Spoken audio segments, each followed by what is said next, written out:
Welcome back, ladies and gentlemen. One of America's clearest thinkers, John LeBoutillier, joins us right now as we take a look and talk about the tragedy in Paris. John, just fresh off the set of the Political Insiders last night, a 2-hour special with his pals Pat Caddell and Doug Schoen and Harris Faulkner. John, good morning. Thanks for waking up so early, my friend. Appreciate it. Thank you, Phil. Always good to be on with you. If it's not a Friday, we'll do it on a Monday. Why not?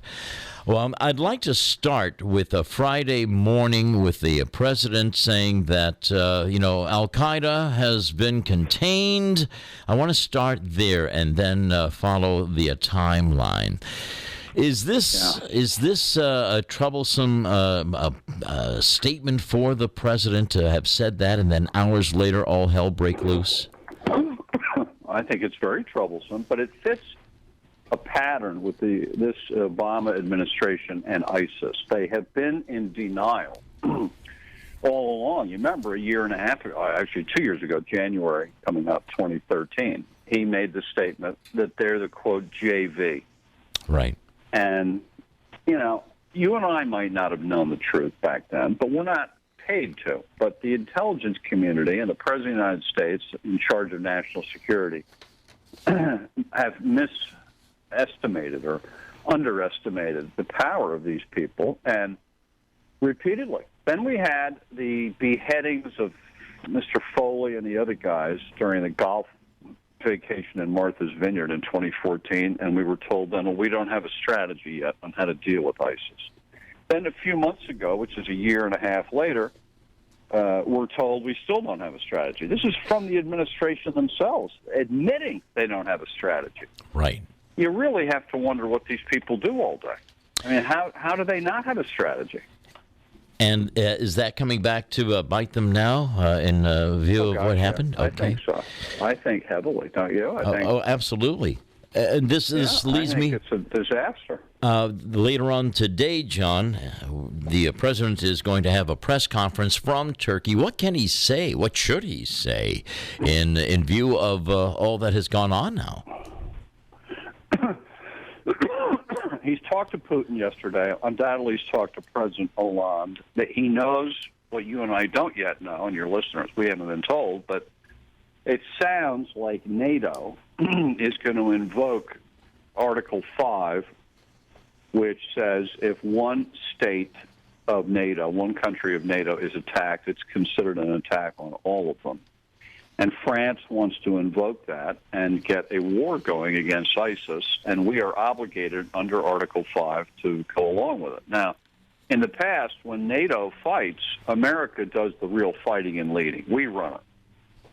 There's no other country over there in NATO that's capable of doing what we can do, and we should lead the charge somehow. But this president doesn't seem to want to. He doesn't want to go out his last year as a war president.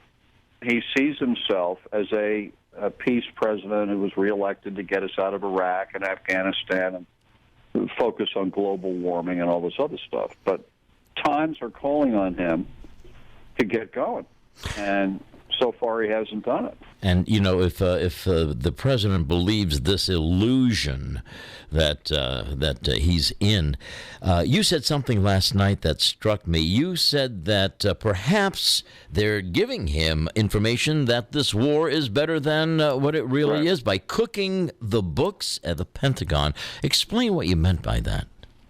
Well, there already is an inspector general inside the Pentagon who's investigating whether the books have been cooked on how well or not well we are doing against ISIS. This has been going on for a couple of months.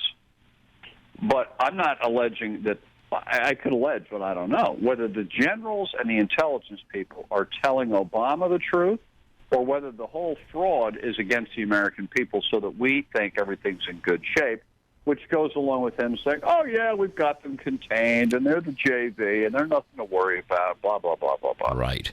Exactly. John LeBoutillier joining us early this morning as we take a look at all the eyes are on Paris.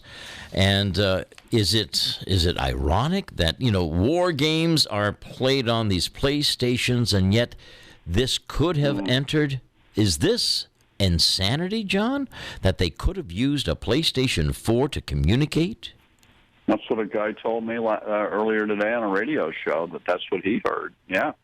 This is incredible. I mean, just to think I that. I don't play those games, so I didn't know one communicates that way with another, but hey. Right. These guys are, obviously, they're the enemy. They're resourceful. You can assume the worst about them.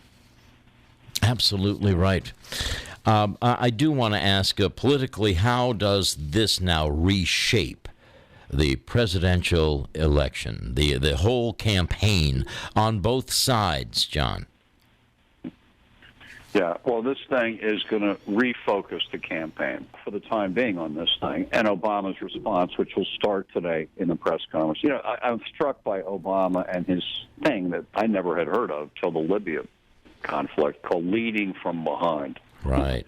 Which is the stupidest thing you've ever heard. And that's probably what we're going to get here, because he doesn't really want to take the lead.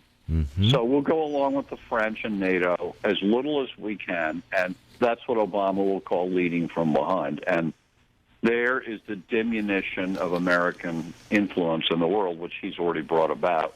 I might add, Bush brought it about the other way, by going too far, being too aggressive, too much invading anybody who crosses us, too much axis of evil. Right. All this nonsense. We've lurched from one extreme to the other in foreign policy, and America, I think, wants a middle ground. Now, that gets to the campaigns.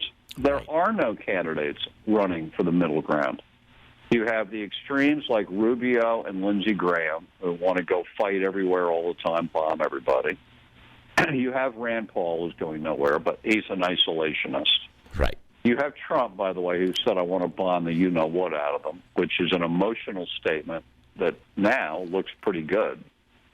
But I think, first of all, bombing won't win this war. Troops on the ground killing these bastards one by one is the only way to win.